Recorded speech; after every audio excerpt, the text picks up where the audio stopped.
Well, hello everyone. This is John Desjarlais. I am the Executive Director of the Indigenous Resource Network, and you're listening to the Indigenous Voices and Resource Development Podcast. On this episode, you'll hear from Mr. Shawn McDonald from the Kikino Métis Settlement, a successful entrepreneur, and very important to me, the board chair of the Indigenous Resource Network. Hi, Shawn. How's it going, John? It's going awesome. I'm super excited to be able to do this and to talk to you and to talk to one of the founding members of the network. And so, yeah, I'm stoked. I'm stoked to have this little chitty chat today. So am I. The tables are kind of reversed on me here, so it's All right, a different me. feeling. But Yeah, me interviewing you. yeah, see how So it goes. yeah, that's awesome. Well, there's going to be a ton we're going to talk about. So we're going to have a lot of fun. I think we'll dive into a little bit behind the curtains on the fun of starting the network. But more so, whenever we talk to someone sitting there, or we're chatting them, or whatever media or means. With Indigenous people, we want to establish kinship connections, and it's Yep. always, where are you from? Who's your family, right? So tell us a little bit about your kinship, your connection, and your Indigenous community. Sure. Well, like you said there, I'm from Kikino Métis Settlement. Born and raised. I'm actually third generation on the settlement. My boys are now fourth generation on there. And my cookum is originally from, she's a Steinhauer from Saddle Lake. And my mushroom comes from the Hobimi area. So that's kind of where my roots are. Mm-hmm. And my mushroom cookum moved to Kikino about 1948, 49, somewhere around there. Once Kikino was established as a Métis settlement. Mm-hmm. And he was in World War I, a vet there. Mm-hmm. And he served there and he got shot in the leg and sent home. And then he decided to move the family from I think it was Spedden area in Northern Alberta. And then he heard about Kikino opening up and that, so he came and moved there. So I'm pretty proud of my heritage, and I've been living the Métis lifestyle all of my life. I just don't know the other side of my life, with my mom's background and that. And so yeah, I'm just a proud Métis and love the Métis heritage and stuff like that. So pretty down roots. Yeah. No, awesome. No, I think that pride came through. When I first met you, always wearing that sash, always talked about that connection and going back and proud for where you come from. Proud of where you live. And so, yeah, I know you're good people. So I was pretty excited to get to know you.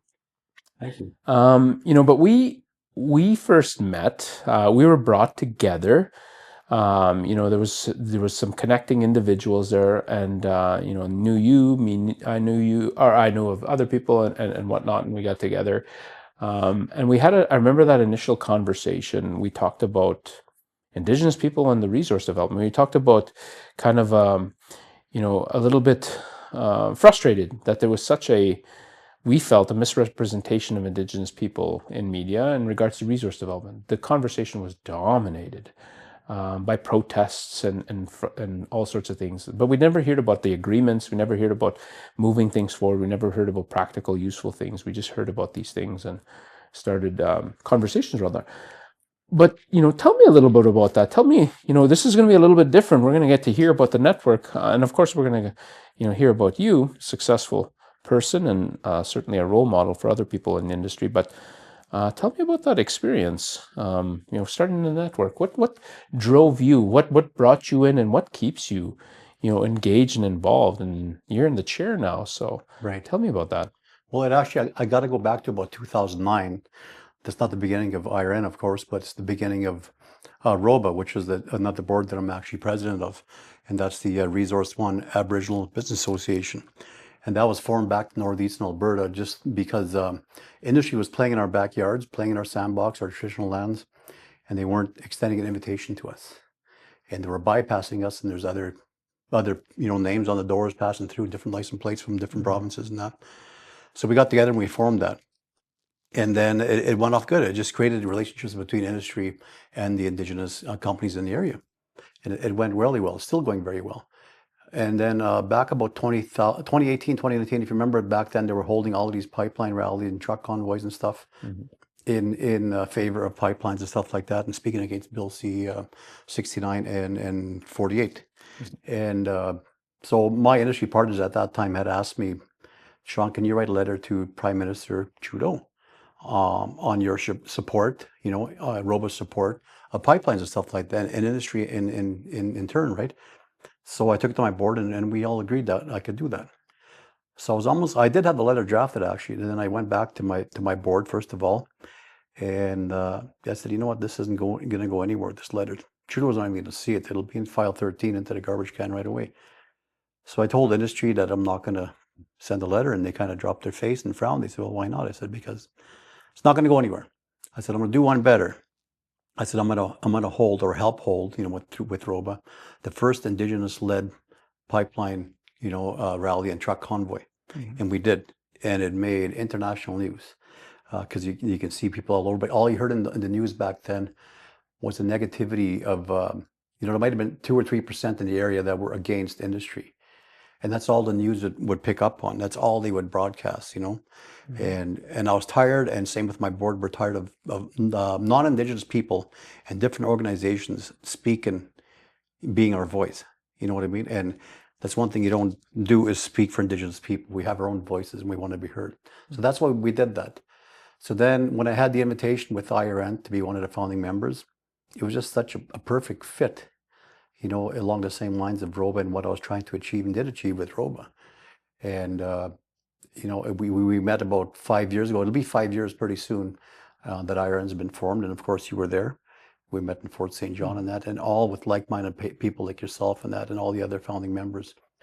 It's just such a good fit, right? And again, like with IRN, nobody speaks for us.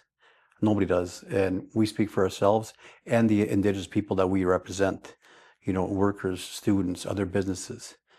We don't speak for communities. We don't speak for our own government levels. They have a voice of their own.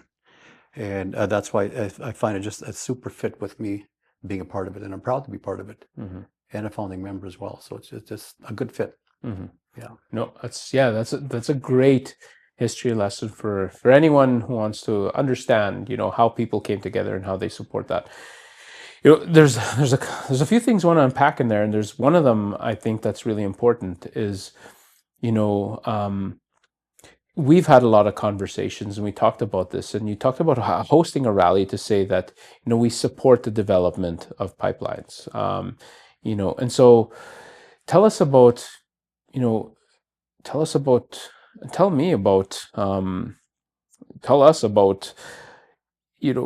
people don't think Indigenous people and like there's a lot of issues, but it's fundamental. Like, in my experience, it's fundamentally not the pipeline. What it is about, it's about that relationship between Indigenous people and industry, right? And so, tell us a little bit about that. Tell us the difference between, it's not that Indigenous people are inherently against a lot of these things. They're just tired of being left out, tired of being neglected, tired of being treated, right? And so, but yeah, tell us a little bit more about that. Having a rally saying, yeah, we do support this, right? Why? Even better, I'll do one better. Why is it different than industry saying we want pipelines? What was so different about it that said we, as Indigenous organizations, want pipelines? Well, back then when we seen that, we felt, whatever affects industry in the area affected all of our businesses, big time. Every time there's a slump in oil and gas, because oil and gas yourself, it's like this. It always has been, it always will be. And when it's like this, we feel it big time. And I see it with losing membership and stuff like that, going out of business, closing their doors. And of course we care about the environment. We first and foremost we do. But if it's respectable industry that's, and willing to have Indigenous people like ourselves participate, right, and involve us and stuff like that. So of course we're going to support it, but in a healthy way. And then you get the naysayers that say, well, you're bought off, you're paid for, or whatever. Well, no, I'm not. I also sit on an environmental board as well. And that one, I'm proud to sit on that one as well. But we actually hold industry, with their feet to the fire. If they do something wrong, well, then we're on it, right? So people can't say, well, you're bought and paid for, you're all industry. Well, I'm not. The proof is in the pudding, right? I think you said that, like you talked about how, bought and paid for by industry and stuff like that. It's like, no, I think that's the insulting piece. I think, a lot of people don't challenge us often, but it does come up every now and then. They say you're a mouthpiece for industry. Yeah. Talk about how IRN is not industry, it isn't an industry advocate. And so, No, it isn't. yeah, That we do advocate for industry, but only on a sense of if it's affecting Indigenous people, you know what I mean, in a negative way, right? Industry itself, I find with ROABA and with IRN, but more so with ROABA because it's strictly business, duty consult and all that. We have way more association and duty to consult with industry than we do with any government level at all, right? And same with IRN. We're not paid to say what we do, you know, to say what we're saying on camera or whatever. To me, I'm third generation oil and gas. You know, my mushroom had a little bit with it, not very much. And my dad was back in the 70s. And he started off with the, you know, pick and hammer as labor and stuff like that in industry. And then lo and behold, I came as a business owner. Then I hope to see the new generation as project owners, you know, and really beefing it up in communities and that. So I see all these communities prospering, including my own community of Kikino. You know, I started off picking rocks on a pipeline as a laborer and to owning my own business now and having people work for me. And you see firsthand the people being lifted out of poverty and whole communities being lifted out of poverty because of oil and gas, respectable oil and gas. And, but yet when the slump come and it hit industry hard, oil and gas, you can see them reverting back into poverty, right? So it's really meaningful for me with industry in that sense. So when I say that, you know, I personally support industry, it's because of the people that are working, the Indigenous people that work for industry. That's what I fight for, the Indigenous people, and that's what IRN's all about. Not about industry, but the industries that we work for, we own parts of it now with our communities and stuff like that. So I'm very passionate about that. So yeah, no, that really comes through. I think, you know, one of the things that differentiates IRN, I like to believe, is that, you know, we get wholeheartedly behind self-determination. And so I think people find it difficult that we support people in oil and gas, our Indigenous people in oil and gas, but we also support people in you know, in different industries, doing different things. And so they really struggle with that. And, you know, I think what's really important and people need to understand is that, you know, the IRN is not about industry. It's about talking about, you know, how do we become, you know, industry owners? How do we become, have a more meaningful role in the development of Canada's resources, right? And defining what that role is. And so, you know, again, getting behind self-determination means there's people that are succeeding and thriving in different areas. And then, you know, if there's, you know, policies or anything like that, it's how do we understand the impacts of all those things to those things, right? And so, yes. you know, and that's one of the things I think that brings us all together and keeps us together and keeps us going forward, because at the end of the day, it's not about, you know, it's not about numbers and quotas and barrels per day and, you know, hectares of forest and, you know, kilograms of fish or anything like that, or tons of fish. It's about Indigenous people self-determining and livelihood and saying, you know what, I want to be who I am.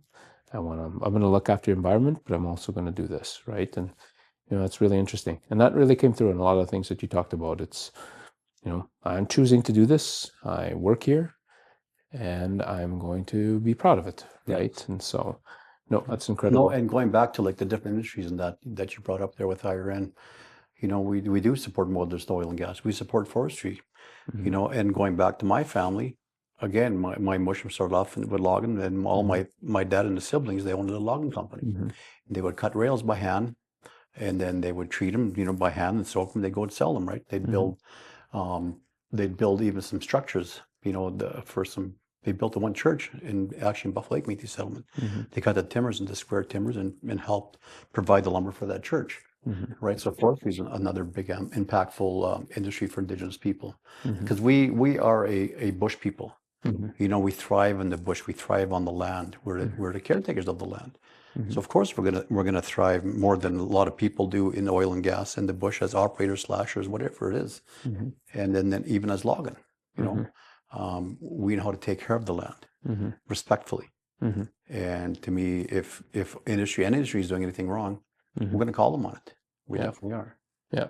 One thing I think that's interesting, well, it's incredibly important to me, and I see it as as a consistent value with the Indigenous people is Indigenous people have a special relationship, with the land.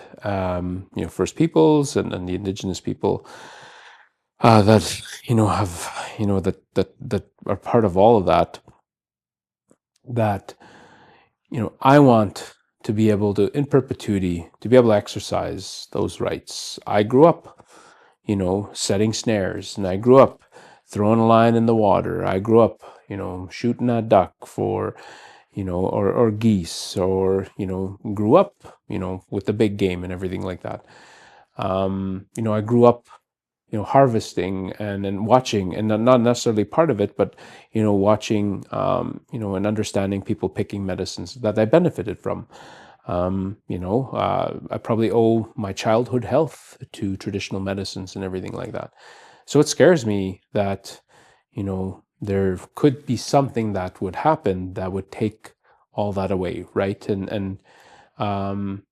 It's frustrating that there's something being done to the benefit of other people, and I feel like I'm bearing the consequence, or my community or my family. And it's that special relationship that people don't understand. And so when we think about resource development, we think about those things. Yes. And I think Indigenous people, as they should, frustrated with carrying all that environmental risk, carrying all that risk to treaty, risk to Section 35, risk to the ability to use the land, the way we've always been using it, right? But also developing resources, right? Because part of that is developing resource. Harvesting fish is developing a resource. Cutting timber, thinning forests and Yeah. and cultural burns, and absolutely, the world has changed. So it's important that we're able to exercise those rights, and Yeah. also part of the decision of developing resources, right? We've had tons of conversations around the strategy and everything like that.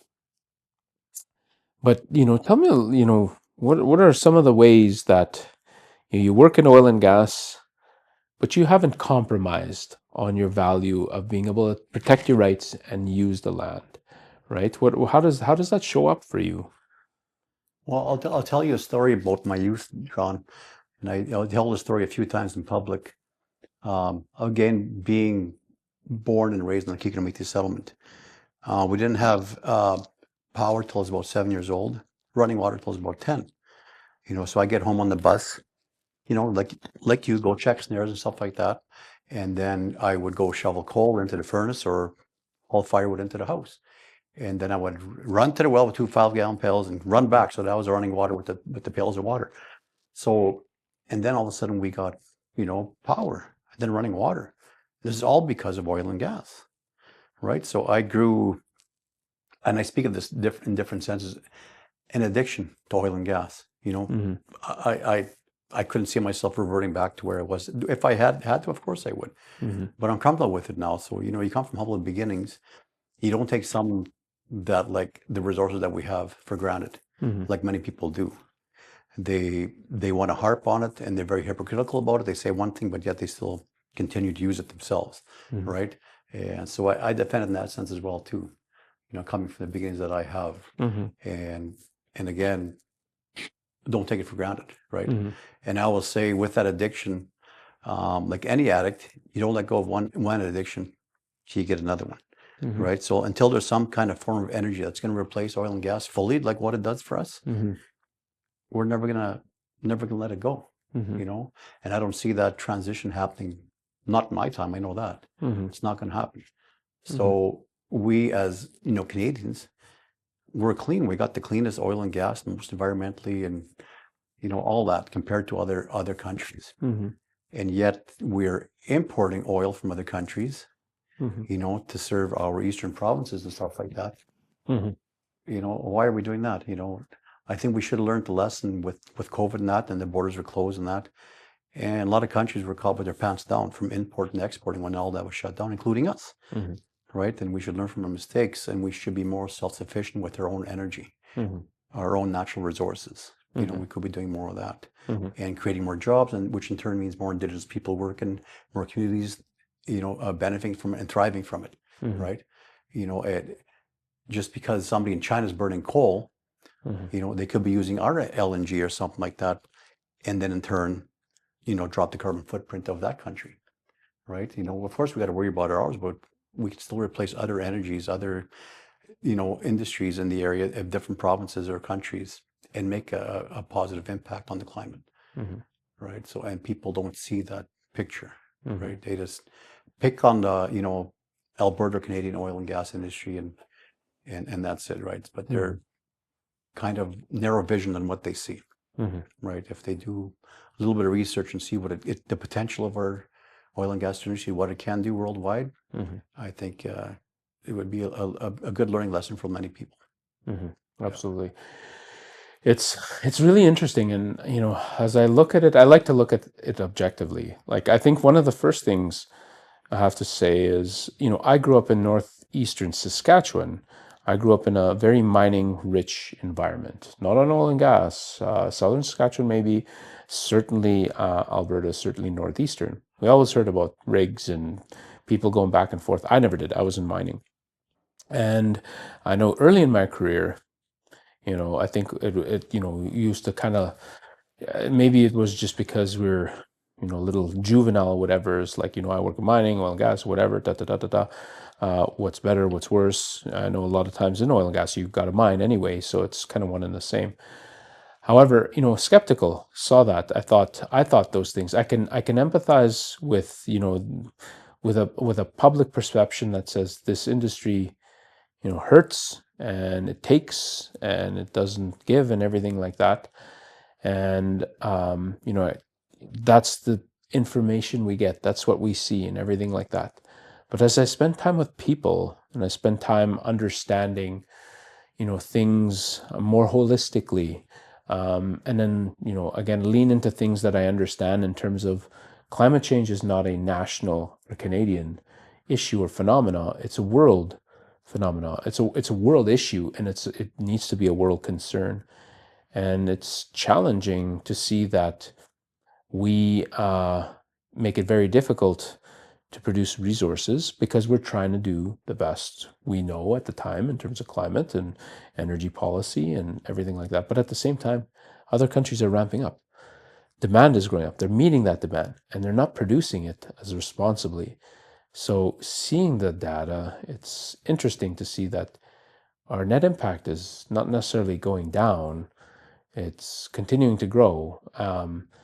And so, you speak a lot to that. You speak to Canadian resources and responsible and everything like that, and sovereignty and security. But yeah, it's a really complex problem. But speaking to you, really elaborates and humanizes. There's people involved in this. There's real people involved in it. And the rest of Canada is expecting you to drop what you're doing, the skills you learn, the capacity, the entrepreneurship in your business. Because, while everyone's benefiting and those royalties and everything, they expect you to make those sacrifices, right? Someone in Eastern Canada expects you to shut your business down and go find work somewhere else. What do you think about that? Again, I go back to what I said about being hypocritical. You know, if we start shutting down businesses, say in Western Canada, then stop producing oil and gas, again, that need is still there, like you say. If it doesn't Hmm. come from here, where's it going to come from? Hmm. You know, another country that, you know, there's not environmentally, you know, strict as we are. Hmm. Um, and it's going to cost us more, that's for sure, Hmm. to get it here. So to me, it just don't make sense. It doesn't make good business sense, doesn't make good social sense, Hmm. nothing like that. Hmm. And then again, we're taking away jobs from Canadians, right? Hmm. And Indigenous people. So, and that comes in with the equalization payments, right? To bring that up, you know, that's a sore subject for me as well. Um, People in the East, you know, they get the majority of the pie of the equalization payments, but yet they want to kill, you know, the bank that's feeding them, kind of thing, right? Hmm. Again, it goes back to my hypocritical statement, right? Hmm. something needs to be done to wake them up, and I think IRN is a very good tool for that with our social media stance and stuff that we do on that. And I think slowly, like not all Eastern people are like that, of course, but the ones that they portray on media, of course, mainstream media, obviously are. But yeah, we got to slowly change the perspective for people in the East, you know. Yeah, it's really interesting. And I think I'd use a different word. I don't know if I'd use hypocritical. I'd almost say not ignorant. They don't know. They don't know. They Yes, don't you're know, right. right? It's not intentional. And they're doing what they think they know was best, but they don't have all the information. Yeah. And yeah, they're really missing that perspective and the realities of, like, I say that from a perspective. I'm not from Eastern Canada, but I'm certainly from Eastern of Alberta and looking from the outside in. And as a young person, I didn't necessarily have those same views. But yeah, you didn't understand. You didn't understand what's going on. I didn't understand its contribution. I didn't understand those industries' contribution to Canada. I didn't understand the revenue and the tax base.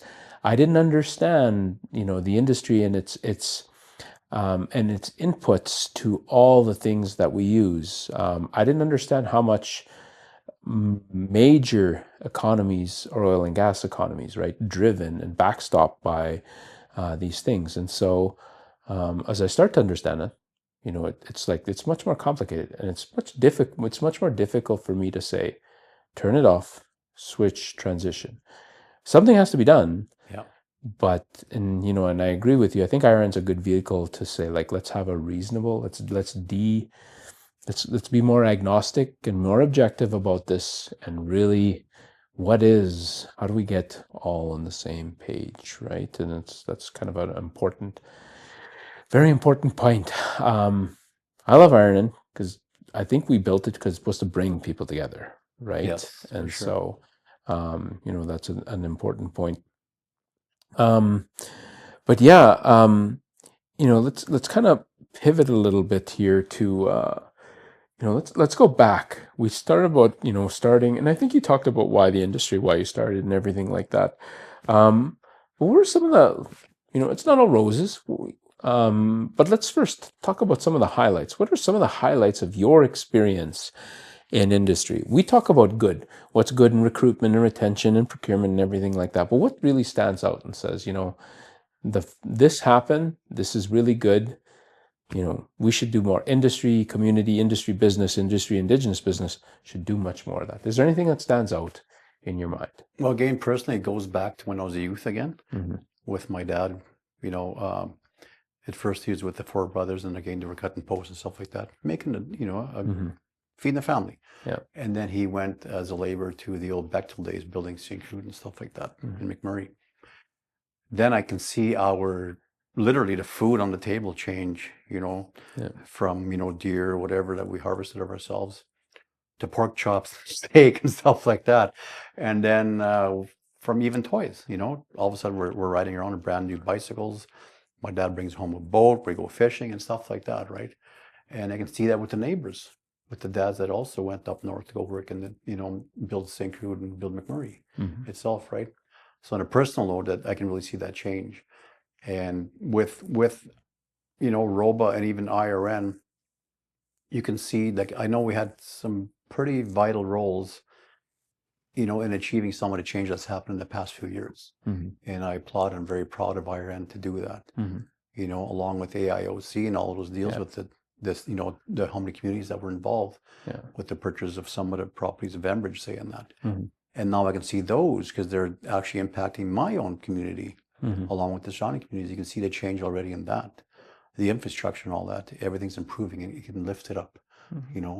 All ships, rise with the tide, right? Yeah. And you can see that happening. Yeah. And now to take that away, everything's going to come back down again. Yeah. Right. So I'm gonna, kind of fight tooth and nail to make sure that don't happen. Right. So yeah, we've had a lot of conversations, and we should dive in.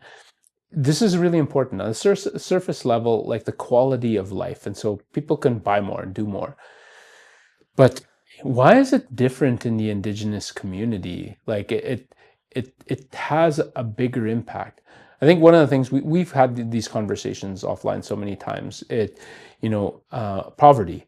Poverty is it's abject poverty. It's not just poor with money, fiscal, but it's in quality of life. And it's how we again engage in kind of the socioeconomic of things, right? And so what does that mean in terms of educational outcomes? What does that mean in terms of language and exploring culture and exploring identity? It gets pretty deep. But yeah, when you're doing well as a household, as a home, how does that help you? Do you have any experiences in terms of how that's helped you heal, how you help you move forward as an Indigenous family, as an Indigenous person? I could answer that with one simple word: pride. It brings pride to our people. It brings pride to my dad as a provider back then. It brings pride to our kids, stuff like that. And you're willing to, when you're more prideful about yourself, you're willing to go get more education. You're willing to show more, you know what I mean, and live day to day and not be like on welfare like many were back then, and sit at home and the old stereotype of being, these drunken natives, that's all they do and stuff like that. And then to not to be seen as that, right? And then you can prove to the public, say, look at us, we're working, we're achieving, we're supporting the communities economically, and that's so you can hold your head up high.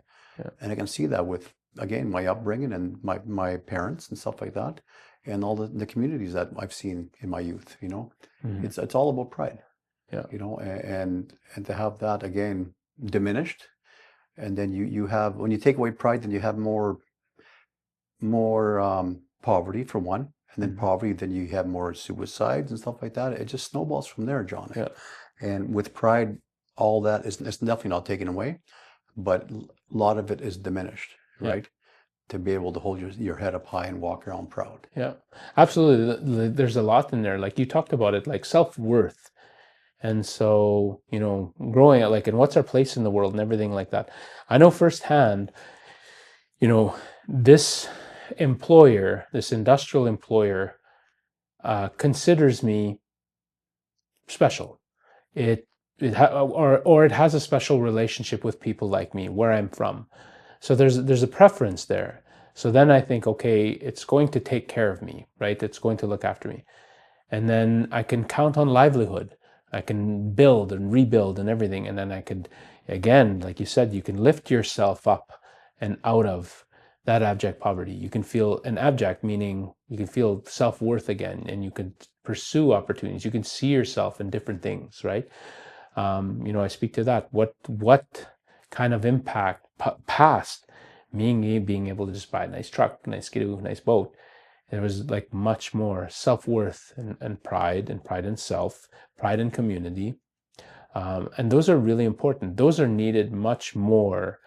I strongly believe in those communities, because a lot of that was stripped, was taken away. Yes. And so we need to restore that, right? And I see good relationships with industry and community is helping to restore that sense of worth and being able to self-determine and explore identity and explore all those things. When you feel good and you have livelihood and you're taking care of things, and you feel cared about and part of something, then you heal, you move forward, and then you start taking care of other things around you, right? And stuff like that. And so, that's really important. I think people understand it's not just about economics. It's more than that. Socioeconomics, social impact, right down to, how Indigenous people feel, how they feel about themselves, how they show up for others.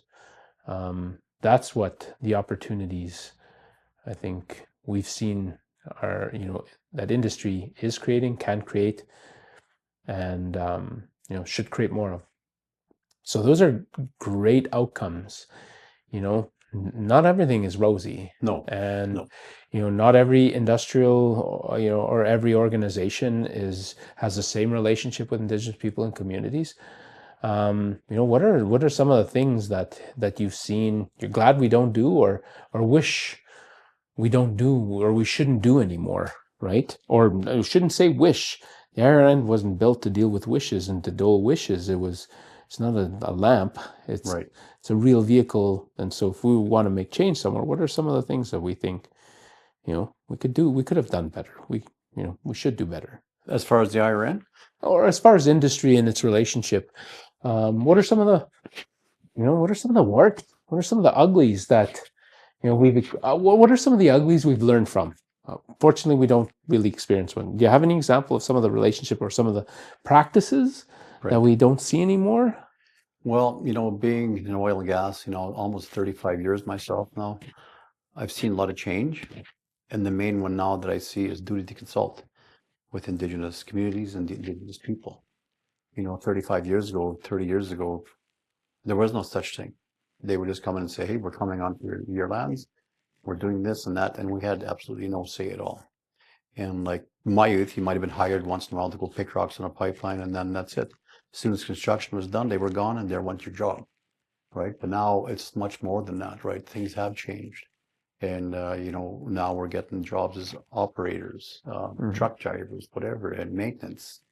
And the jobs are there to stay. And now there's actual ownership in that. So we come a long ways. But so that was definitely a good positive change. But like you say, there's industries and companies out there that still are not at that benchmark where they should be with us. And I think that's where IRN still has a pretty major role in achieving that, nationwide with different industries in that. Yeah. And I think our job has just begun. We're just getting going. And we got a lot more work to do ahead of us. Yeah, no, absolutely. I seen it as a great vehicle to level set, to baseline expectation, to incentivize and encourage those who that do better, and then those that are not meeting the mark. How do we work to make sure that those treat our communities and our businesses and our people with dignity, respect, and a relationship that's reflective of our relationship with the land, right? And so, those are things that are incredibly important. One of the and you mentioned it there, like it's really interesting. Industry has come a long way, and for a lot of reasons. But great credit to people like you and other Indigenous leaders that said we need a better relationship, right? One that's better reflective.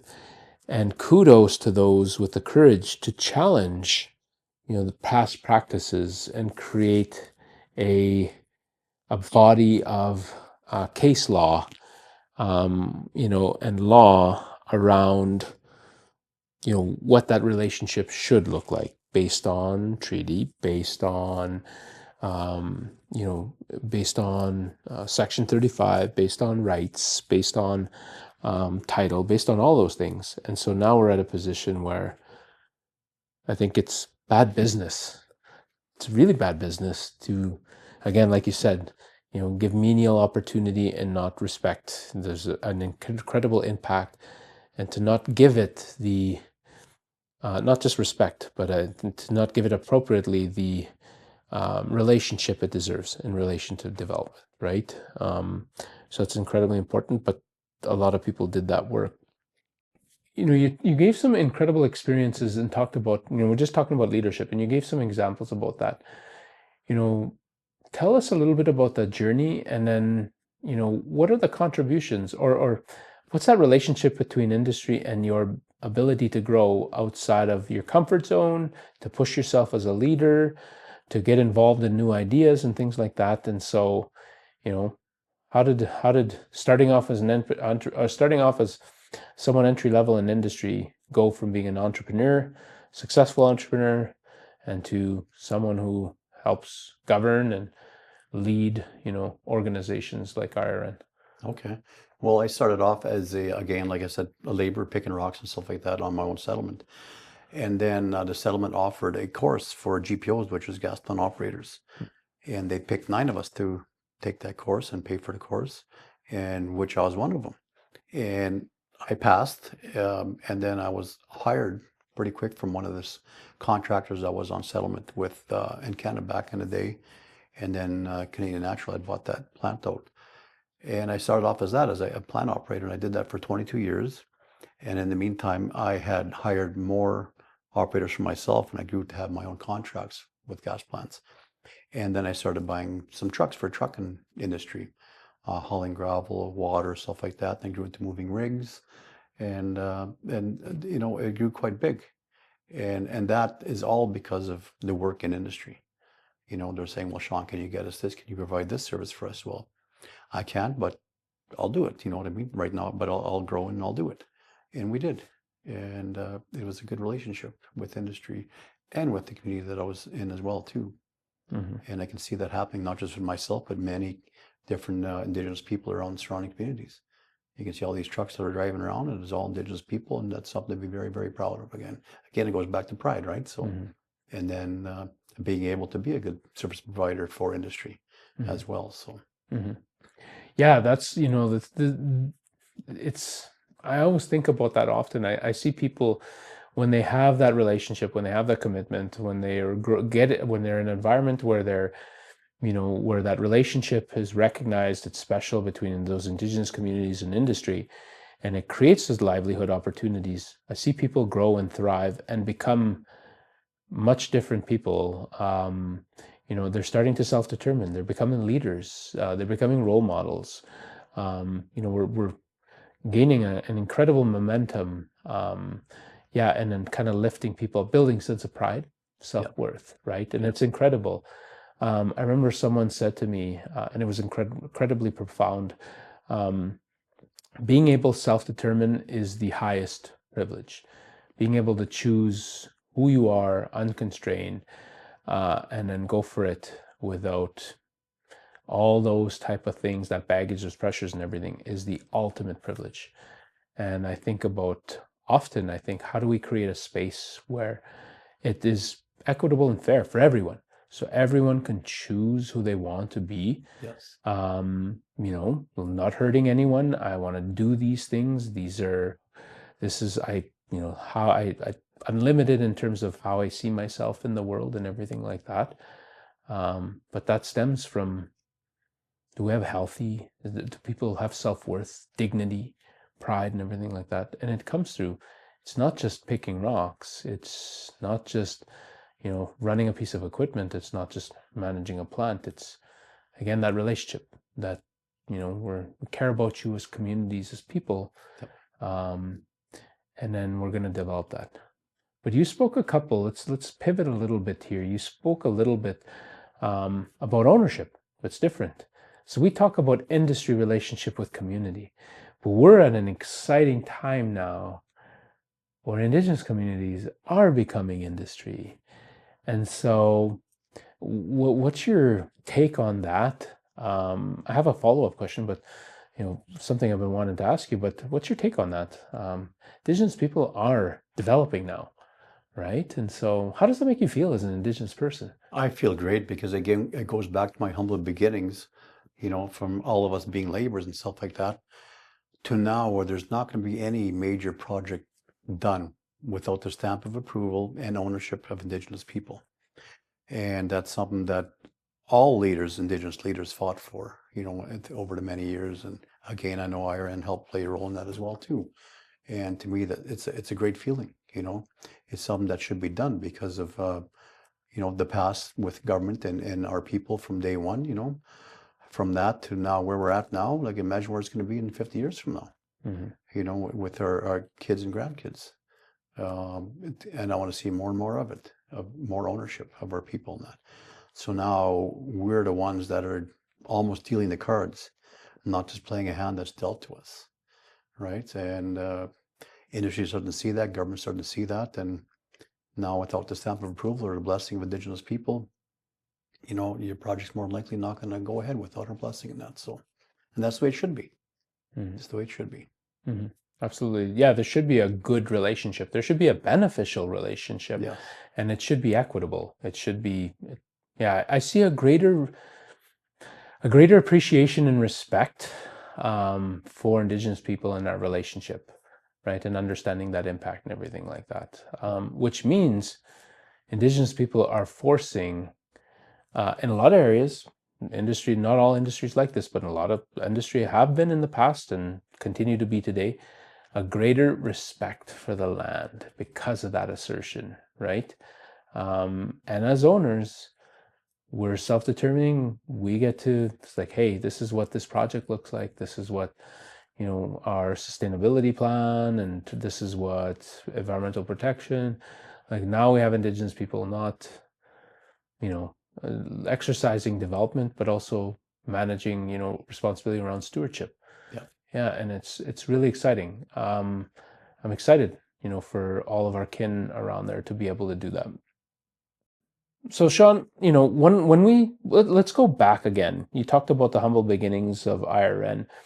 There's some pretty important guiding principles. The way we operationalize our vision, as the strategy business nerd says, I always say. But one of them is that we are going to be independent and we're going to be non-partisan. We're going to be apolitical. Why? Tell us what that means at IRN and why is that so important? Well, to me, it's politics don't belong in business. Every time I see that happening, with any Aboriginal Indigenous community, it doesn't go very far, it doesn't go very long because of the high turnaround, stuff like that, with council and all that. And then it seems you have more clout. You're not favoring one political party over another because again, that's going to be another high turnaround. They're going to turn out and out. But we don't need politics to achieve what we want to achieve with IRN, and nor should we. To me, it's keeping IRN more, how can you say, reputable, remaining nonpartisan. And we have communities. We all belong to communities, Indigenous communities. We have our own leadership. Let them do the politics, not IRN. We have bodies that can do that. So we're not stepping on their toes as well. We're working with them, and their blessing, right? And they might come to us for some pointers or whatever, some help, and vice versa. But we all have a role, and to me, IRN's role is to remain nonpartisan, and I'm very, very proud of that. Yeah, absolutely. There's another point to that I want to jump into, but I want to add to, I love this part of our conversation, and I've heard, I've said it, and a lot of people said, and you said it. We want to support and bolster the work our elected leaders do. And we don't represent rights holders. We all have rights, collective rights as Indigenous people. We elect people for that, right? But the other part of that, we've had conversations around this. The other part about being nonpartisan is that there's a spectrum of political, and we're talking about Western politics, we're talking about Canadian politics. There's a spectrum of political ideals in our organization. But that's also another point we assert. We are not, we represent Indigenous, voices right across Canada with all sorts of ideals. And if we are about self-determination, we absolutely, as an organization, have to remain apolitical, right? So tell us what that looks like at IRN. How do we keep the Canadian political system out of the conversation, right? It's tough.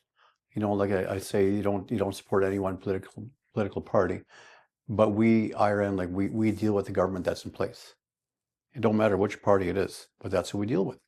And it's not favoritism or whatever. We're just dealing with that governing body, right? And when I say dealing with that, we talk about the policies that affect industry, which in turn affects our businesses and the Indigenous people. And that's about as far as it goes with IRN, and that's about as far as it should go. And policies, many people might not understand the policy and the effects that it have on industry and businesses, Indigenous businesses. And to me, that's kind of our job to do that and speak up and be a voice, against policies that can put a hindrance against that. Mm-hmm.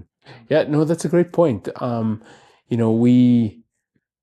We as people in the industry, and then people with a variety of experiences, when there's these proposals, when there's these public or private policy, we're in really good positions to understand their impact, right?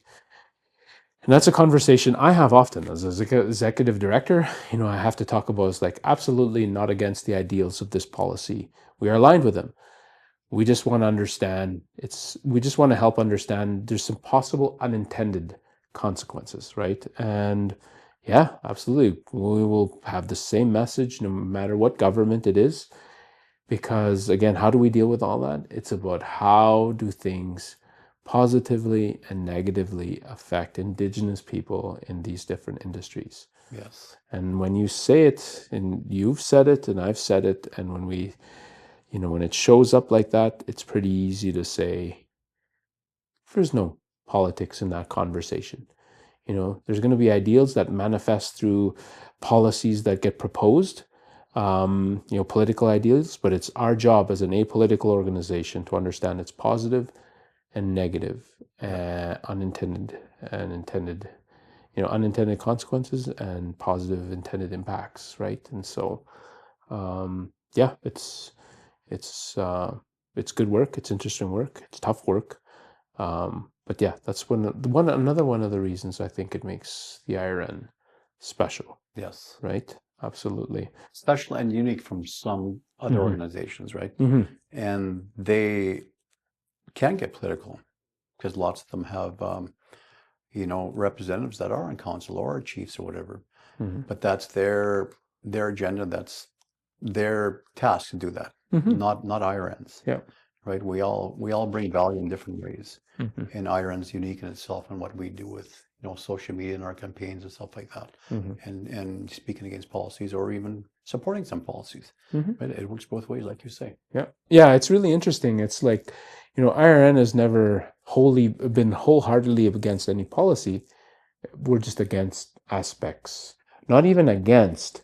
We just advocate for the understanding, the inclusion, the impact, and everything like that, right? And yeah, that's a really important differentiation. And we commend the people who have to do that work and trying to develop and design, and and there's a lot of good intent there and everything like that. But yeah, we just try to make things better, stronger, right? Yes. Because at the end of the day, if we're always evaluating every decision and choice as to what are the consequences to Indigenous people, and how do we help mitigate some of those, right? How do we be useful? How do we show up, right? Yeah, and another thing I thought of too when it comes to being nonpartisan, say we were to favor one party over another, and then the party that we didn't favor gets into power next. Well, guess what? They're never going to play ball with IRN again. They're never going to hear us out or whatever, right? So that's another good thing why we remain nonpartisan. Oh yeah, no, that's a definite indirect benefit, right? And so, because we want to bring everyone together outside of ideals, and we want to support the work of everyone who, has the responsibility of running our country, right? And so, no, that's an important distinction. Another thing that shows up quite often, in our conversations and my conversations with our team and people like that, is IRN is a respectful organization that doesn't pick fights or doesn't will defend itself, absolutely, but it's not an antagonistic organization, right? And why is that important? Again, clout for one thing, right? Yeah. And pride. Everything goes back to pride, right? We can say we're that organization that makes us unique again, right? And if you go out and be a bully and pound your fists, you were Indigenous, we must be heard and you must follow that. Well, you can't rule like that. And not that we're trying to rule, but you can't lead like that. You can't teach like that to the youth, the upcoming youth, and people that want to be entrepreneurs or be students or whatever, right? So they're definitely watching us, right? So we must lead by example. And I'm very proud to say that we at IRN, we are. Yeah. We definitely are. Yeah, no, I'd like to say that too. I do say that. I do, and we do say that. And, it's pretty important we set a good example, not just for youth. I like to say we set a good example for other organizations, right? We learn, there's so many other organizations doing incredible things we learn from. So all of these things are, really incredibly important. I keep coming back to this point, and we've talked about this a lot. And people said, are we industry? Is IRN industry? Are we a mouthpiece for the industry? And me and you have this conversation a lot. And I have my thoughts, and I'm going to share them right after you. But what are your thoughts on that? How does that make you feel? You know, going back to when I held the first Indigenous-led, you know, pipeline rally and truck convoy, I got threats. You know, that puts a pretty big target on your back. Mhm. And I got threats from both non-Indigenous and Indigenous people. You're a sellout, you know, you're bought and paid for, right, by industry and that. And again, I'm not, and neither is IRN. You know, we support any industry that supports the Indigenous people, that wants to work with us, that wants to consult with us, and recognizes us as a people, right? Mhm. And to help us bring us out of poverty and stuff like that. So, to me, people need to be educated as well as to why IRN is doing what we do, right? And are we funded by industry and industry alone? No, we're not. You know, we're also funded by members as well, too, right? Mhm. And I'm very proud when we get members that are contributing to our financial needs to keep going, right? And to benefit people. So we are not tokens, as you know, I've been called before as well, too. Mhm. But to do something like that and to fight the good fight for Indigenous people, there's always going to be a target on your back, and sometimes a very big target. Depends on what issue we're dealing with, right? And you got to learn to have very tough skin to do that. Mhm. But to me, that's what most leaders learn to do, is to you know, let it like water off a duck's back kind of thing, right? And just continue on. So I Mhm. think we're doing good, and we're definitely not led by industry by all means. We're Yeah. led by Indigenous people, Mhm. not industries. Yeah, absolutely. I think it's like an important distinction. One of the things that was really important to all of us as we organized is that we are going to set up a structure and a governance structure that is independent, that is, competency based, that is Indigenous, led, and that voice is undeniably Indigenous. And we're going to stand up with integrity and say, we are professionals, we are all these things, and this is us and who we want. Um, and if there is alignment with other organizations, so be it. Yep. If there's misalignment, we'll stand strongly and advocate against it, right? And there has been alignment, and it's been good. I know personally, I get actually quite insulted, when people question, my integrity and question, my values and everything like that. It is absolutely the first person to say, yeah, these things work in industry, and the people, like the world is demanding these resources and these things. And, I'm not here purely for economics. I'm here for relationship and impact, right? And economics are a huge part of that. Yeah. But, it's like if there's alignment and I can, this makes sense. If this is a good thing and it has a good impact, 100% I want to stand behind it. You and I both seen it. I've seen it with my eyes, the positive impact of the oil and gas industry with Indigenous people, the livelihood it provides, which is top in Canada in terms of occupation, gender, pay disparity has been normalized in the oil and gas industry. A lot of economic impact, and deeper to that than that, there's this great pride, right, and self-worth that grows out of it. But there's continue to be challenge and pushing back on it so that it has a more meaningful relationship. But back to the end of the day, what's its impact to Indigenous people? It's not here to boost and push the economics of any particular industry. We're here to see a greater relationship with Indigenous people, Canada, and industry. And some of the great examples of what can be achieved when those two or three things come together and are unified is you see Indigenous people as developers, as industry, and truly aligned and supportive of good regulation and policy, right? And there's examples. It's not, it's being done. It's done. There's examples across Canada, and yeah, we need to see that much more. Most definitely. Absolutely. So let's, it's a good time to kind of have some closing thoughts. What do you think is important? I think Indigenous or important for people, our audience, anyone who's listening, that they should know about Shawn McDonald or the Indigenous Resource Network.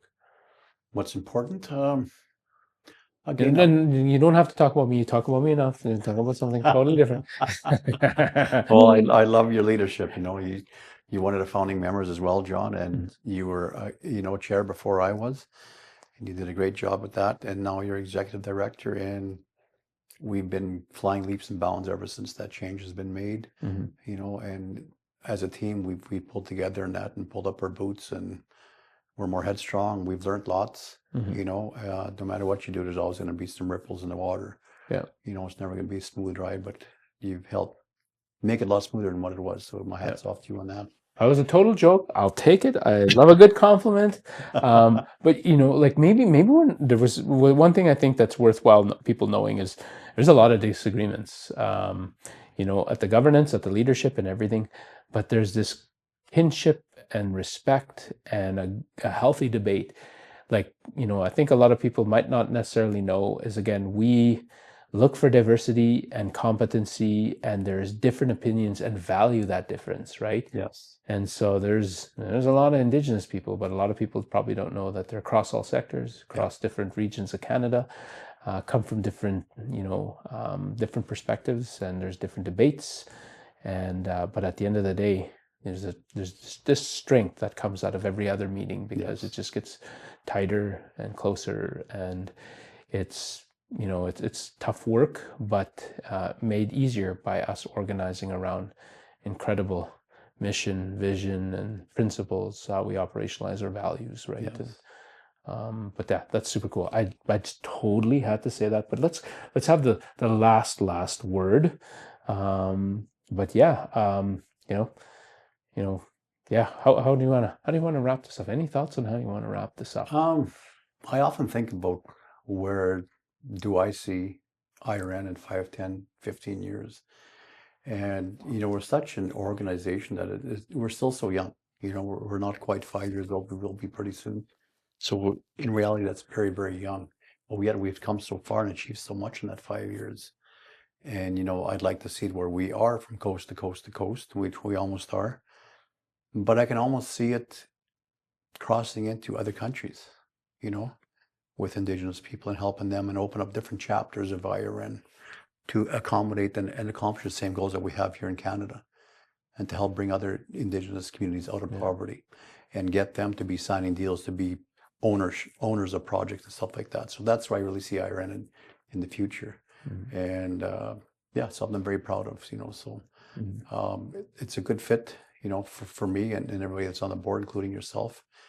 And we've achieved so much, I'm just very, very proud of it. And again, we learn from our mistakes and we carry on, but very, very proud of it. No, absolutely. Yeah, us being useful. We're having all sorts of international conversations with all sorts of organizations and Indigenous groups and everything like that. It's like grassroots, help Indigenous people, help be useful, and you'll see, iterations. Hopefully we'll see iterations of that same movement, because we recognize an organization that's useful, that's respectful, and it's moving things along and bringing people closer together. Yes, so sure. The last one, Shawn, thank you very much, my friend. You're welcome. It's been an absolute pleasure, and always fun spending time with you. So thank you very much. Well, thank you for the opportunity, John. And again, like, the tables have turned now, and I'm in a different light, but so be it, right? But I thank you for the invitation on that, and looking forward to serving with you, on the board and this organization for many, many years to come. So yeah, thank you. Thank you, John.